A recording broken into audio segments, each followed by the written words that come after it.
or whatever. Oh, you know what I forgot? Speaking of visuals, I forgot. I do have the physical copies of all these. Here, what do we got here? I'm getting all mixed up because I'm in the dark. Let's see. We've got Hellraiser 3. It looks the same as what I showed. And then I've got this one. This one I bought for probably like $6. Hellraiser 4, 5, 6, and 8. 4, 5, 6, and 8. Not 7. 4, 5, 6, and 8. I don't know why they did that. Okay. So anyway, Hellseeker is cool. It's the same actress that played Kirsty in the first 2 movies. She comes back. Underrated Hellraiser. This is a good one. Then we have Hellraiser Deader, which somehow is even worse than Inferno. Hellraiser Deader is one of the worst horror movies ever made. I hate it. Just like Inferno, it was written as a standalone film. It was not supposed to be a Hellraiser film. Pinhead got forced into it. It's filmed and set in Romania. It came out in 2005, and it's so bad. Basically, there's like a cult of people who are trying to like die and come back to life or something. And so like at the end of it, Pinhead's like, oh yeah, like I'm like in charge of this cult or whatever. It's so stupid. Now, I can strongly say this movie is absolute garbage because I re-watched it like 2 months ago. And it's just as bad as I thought it was 5 or 6 years ago. It's so bad. Okay, enough about Deader. Even the title is stupid, Deader, and for some reason they don't even include it on here. Why did they skip it? They knew it was so bad. This is the worst Hellraiser, the absolute worst one. Inferno is close. This is the worst Hellraiser. Okay, then we have this one, which is slightly less bad just because it's absolutely ridiculous. If the 90s gave us CD player Cenobite, then 2005 gave us Hellworld, which is internet Cenobites, or internet Pinhead. Pinternet? No. Anyway. This one is people are playing a game online with 2005 graphics. It looks like garbage. It looks so bad.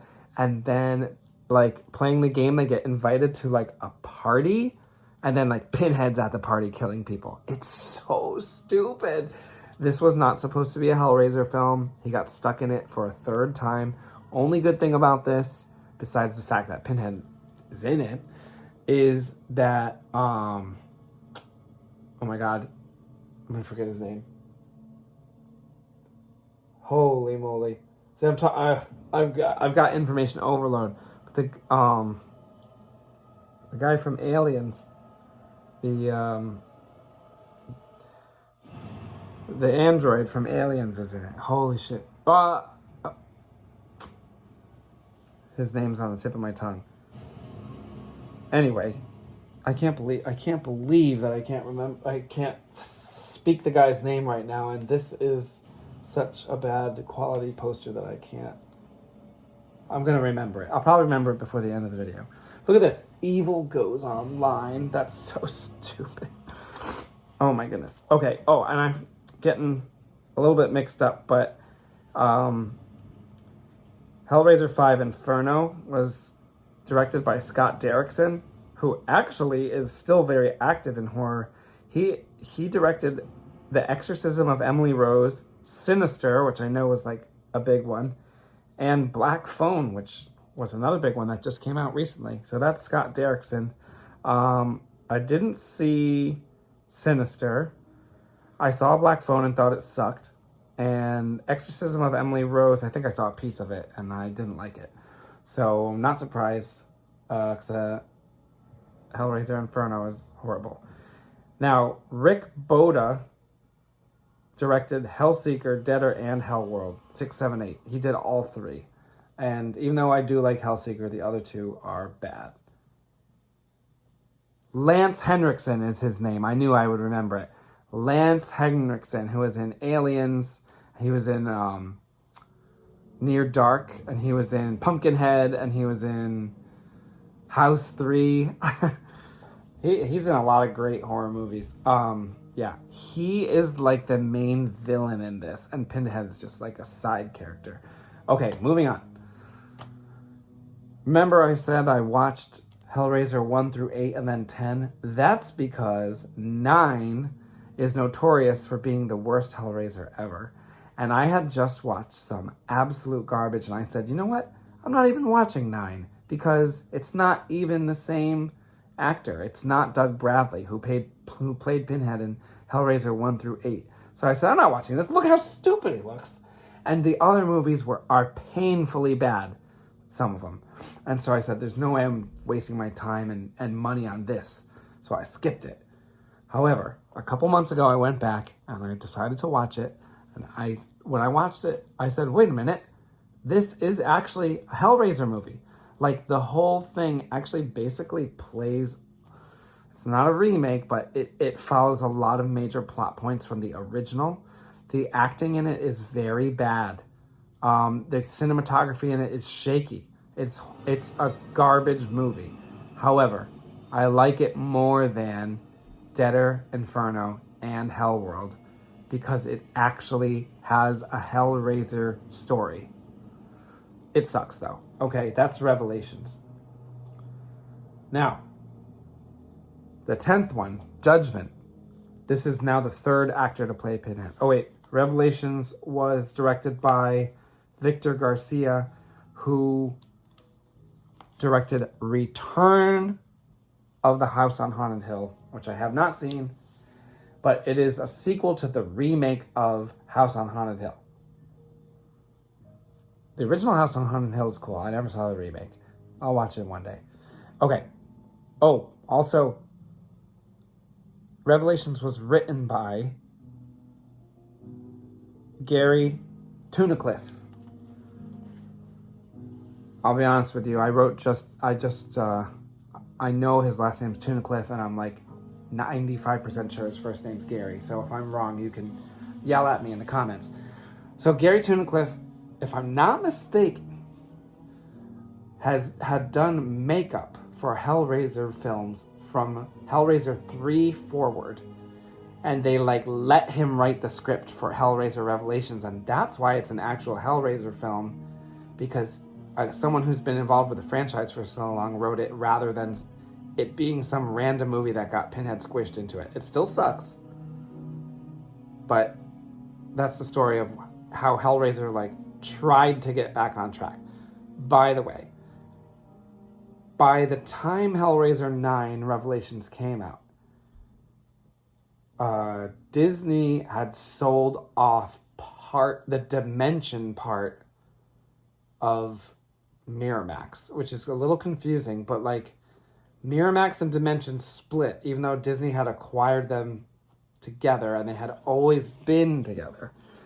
And so the Weinsteins left Disney and they took Dimension with them. So 9 is released by the Weinsteins through Dimension, even though 4 through 8 were released by Disney through Dimension. I don't know if you care about that. I do. So 9 and 10 are Weinstein Dimension releases. Anyway, 10. Now this is very interesting. 10 was written and directed by and stars Gary Tunnicliffe. 10 is so good. Everybody hates it. Actually, I don't know almost anyone that's seen it. I know one human in real life that's seen it, and he liked it, and so did I. I don't know anyone else that's ever watched it. I try and tell people to watch this one, and people are like, no way am I watching Hellraiser 10. But this movie is excellent. It is kind of gross because it's a 2000s movie, and they're still into the whole gross thing. This came out in 2018. This one brought Hellraiser back on track. It went back to like real Hellraiser stuff. It has very similar vibes to the original, and it expands it. And Gary Tunnicliffe created this character who, oh my god, now I'm forgetting the name. I forget the name that he gave the character, but he plays the character, and he's not a cenobite. He works for a different department of Hell, and he's like Hell's bookkeeper. And he keeps track of who should go to Hell, who tried to open the box, who doesn't belong there, and this and that. And it's like the clerical piece of Hell, which, I am going to bring this up, is somewhat close to the plot of Clive Barker's official Hellraiser sequel, which is The Scarlet Gospels. I love this book, by the way. Again, some people don't like this book. I don't know what's wrong with them. This whole book, oh my goodness, I just realized there's like a crease in my book. How did this happen? I must have purchased it like this. There is a slash in my book. But this whole book, it's way longer than Hellbound Heart. It goes into all of the bureaucracy of Hell. It's insane, actually. It goes down and it like describes Hell, and there's like layers of Hell, and there's like areas of Hell. And then Pinhead, who is called the Hell Priest in this one. He's never called Pinhead in the books. He like wages war on Hell. It's insane. I love this book. It's like almost perfect. The only problem is the characters say fuck way too much in this book. And a lot of people criticize the dialogue. The character's dialogue is stupid. I don't know why Clive Barker did that. But like all of the rest of it is amazing.